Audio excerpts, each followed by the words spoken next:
నగరంలో నిన్న కురిసిన వర్షానికి హైదరాబాద్ అతలాకుతలమైంది. చాలా కాలనీలు కూడా జలదిగ్బంధంలోకి మారిపోయాయి. మనం బేగంపేట దగ్గర ఉన్న మెయిన్ రోడ్ చూడండి, మెట్రో లైన్ ఉంది అక్కడ.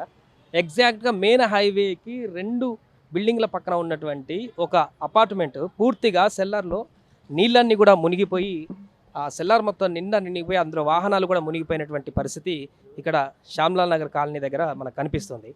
ఇది లోతట్టు ఇంకా లోపల ఉన్నటువంటి కాలనీ కాదు, లేకుంటే ఇంకా చాలా దూరం ఉన్న మెయిన్ రోడ్డుకి పక్కన ఉన్నటువంటి అపార్ట్మెంట్ అండర్ గ్రౌండ్ సెల్లార్లో మొత్తం ఆ రోడ్డు మీద నుంచి వచ్చినటువంటి ఫ్లోటింగ్ ఇన్ఫ్లో ఎక్కువ వచ్చి అవుట్ఫ్లో తక్కువ ఉండడం కారణంగా ఆ రోడ్డు మీద నుంచి హెవీగా పై నుంచి వచ్చిన వాటర్ అంతా కూడా ఈ డౌన్లో ఉన్నటువంటి సెల్లార్లోకి వెళ్ళిపోయినాయి అని కూడా చెప్తున్నారు. లోపల సెక్యూరిటీకి సంబంధించిన ఇల్లు కూడా మొత్తం మునిగిపోయింది. దాంట్లో సామాన్లన్నీ కూడా పూర్తిగా అండర్ గ్రౌండ్లో నీళ్ళంతా కూడా నిండిపోయి ఇక్కడ పైకి వచ్చినాయి. ఇంకా లోపల మనిషి మునిగి అంత లోతుంది. ఇదంతా వాటర్ నిండిపోయి అటువైపు ఇంకా లోపలికి ఉంది సెల్లార్.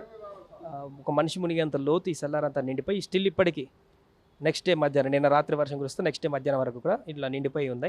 చిన్న పైప్తో వాళ్ళు బయటికి ఎక్కిస్తున్నారు, పంపింగ్ చేస్తున్నారు, కానీ అది పూర్తి స్థాయిలో కాదు. హైడ్రాకి ఫోన్ చేశారు, వాళ్ళు కాసేపట్లో ఇక్కడికి వస్తున్నారని చెప్తున్నారు. వాళ్ళు వస్తే ఇదంతా కూడా పంపింగ్ చేసి బయటికి చేస్తే అందులో ఉన్నటువంటి బండ్లన్నింటినీ కూడా మరలా తీసుకునేటువంటి అవకాశం ఉంది ఉన్నాయంటున్నారు. ఓనర్ ఉన్నారు ఇక్కడ, వారితో మాట్లాడదాం. అసలు ఎవ్రీ ఇయర్ వస్తుందా ఇట్లా, ఇప్పుడే వచ్చిందా ఏంటని కూడా మాట్లాడదాం. సార్, ఏంటి ఇంత దారుణంగా నీళ్లు రావడానికి గల కారణాలు ఏంటి, ఎట్లా? ఇది 3 years బ్యాక్ కూడా సేమ్ ఇలాగే సార్.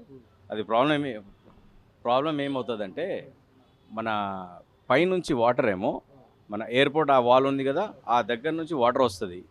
దాని ఇన్ఫ్లో ఏమో మాత్రం చాలా ఎక్కువ ఉంటుంది, అవుట్ఫ్లో తక్కువ ఉన్నది. అక్కడ ఆ గణేష్ టెంపుల్ పక్కన నాలా దగ్గర చౌరస్తా మొత్తం ఇది చేసి ఎన్నోసార్లు అది చేస్తున్నారు వాళ్ళు. They are repairing so many times, but not at the problem is solved. So once the water comes and stagnant there, then the water pushes to the air and it goes to the road. And అక్కడ వెళ్ళి పైకి ఎక్కలేక మొత్తం water వచ్చి ఈ అపార్ట్మెంట్లు పక్కన RK ceramics ఉన్నది అనుకుంటే, అది మన యామా షోరూమ్ ఉన్నది, మొత్తం ఈ షాప్లలో ఫుల్ అయిపోయి అటు కొట్టేస్తుంది ఇటు కొట్టేస్తుంది. జస్ట్ ఒక 15 minutesలో సెల్లార్ ముగింది మొత్తం. Last year 3 years back same ఇలాగే సేమ్ పరిస్థితి. అప్పుడైతే ఇంకా పైకి ఉండే వాటర్, అప్పుడు కరెంట్ పోతుంది. కరెంట్ పోయినప్పుడు మనం వాటర్ కూడా తీయడానికి ఛాన్స్ ఉండదు. కానీ thanks that for electricity department this time they are not remove the current. So at least we are doing nothing but the outflow of the water was there. చాలా problem అవుతుండే, కానీ మొన్న కంప్లైంట్ ఇచ్చిన తర్వాత అప్పుడు ఎంత వర్షం వచ్చినా కానీ ఇది చేయలేవాళ్ళు.